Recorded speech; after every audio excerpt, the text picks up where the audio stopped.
haunting my nightmares since. I have two things. One, I would just love to shake your hand, just honored to be in your presence. And two, what are some of your favorite books and authors? Yeah, lovely. I think that, I have been blessed with the fact that I'm a very, very organized hoarder. I don't live with 20 cats in the middle of books. I have classified everything. I think about 4 years ago I emancipated, and I told my wife I'm going to buy my own man cave because I want to organize my crap. And, I don't want to ask permission because I used to ask permission from my mother, and I'm 40 fucking 5. I don't want to ask permission from any fucking body. If I don't do it now, when the fuck am I going to do it? So I bought my own house with as much as I could. I'm still in debt, and I organized it in 7 libraries. 7 libraries. One is horror. In the Kronos Criterion Collection, there is a glimpse.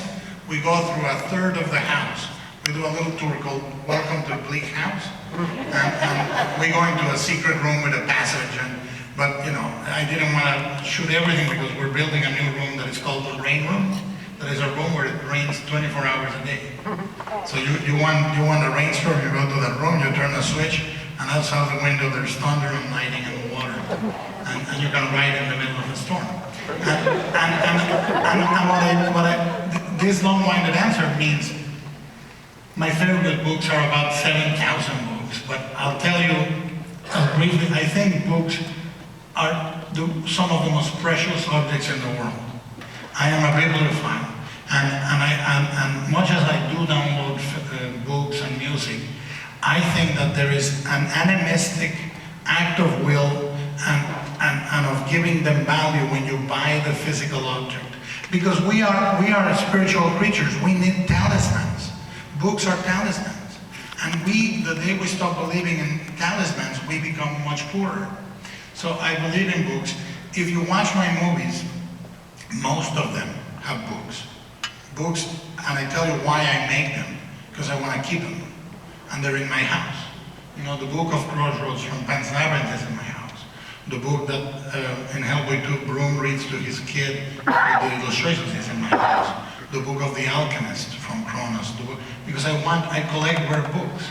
And I want those books. So they don't exist, so I gotta make them.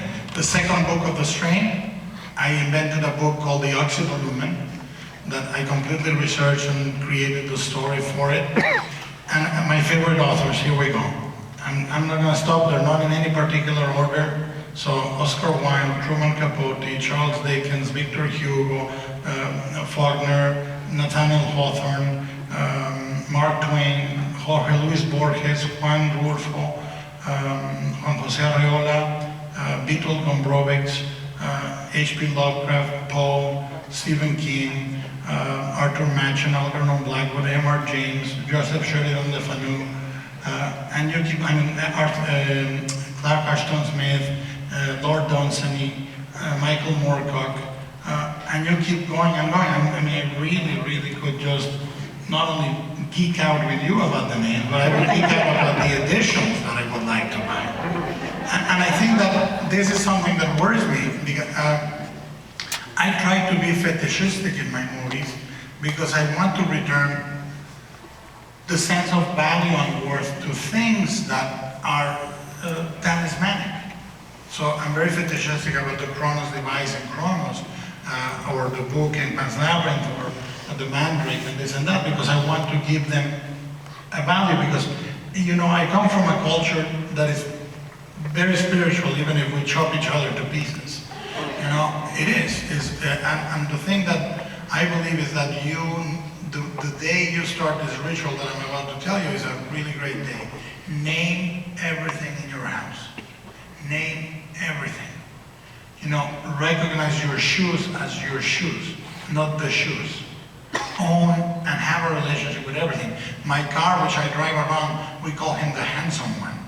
I saw that car and I said, that's a handsome car. And I'm driving, and if the gas is really low, I tell, come on, El Guapo, don't let me down. I talk to my car. I talk to my shoes. Imagine that. They're like gigantic pieces of bakery or something. They're horrible, malformed things, but I love them. I love my books. I love, and I love, by extension, animals and people, and they acquire value. If we discard things, we are quickly then to discard friendships, emotions.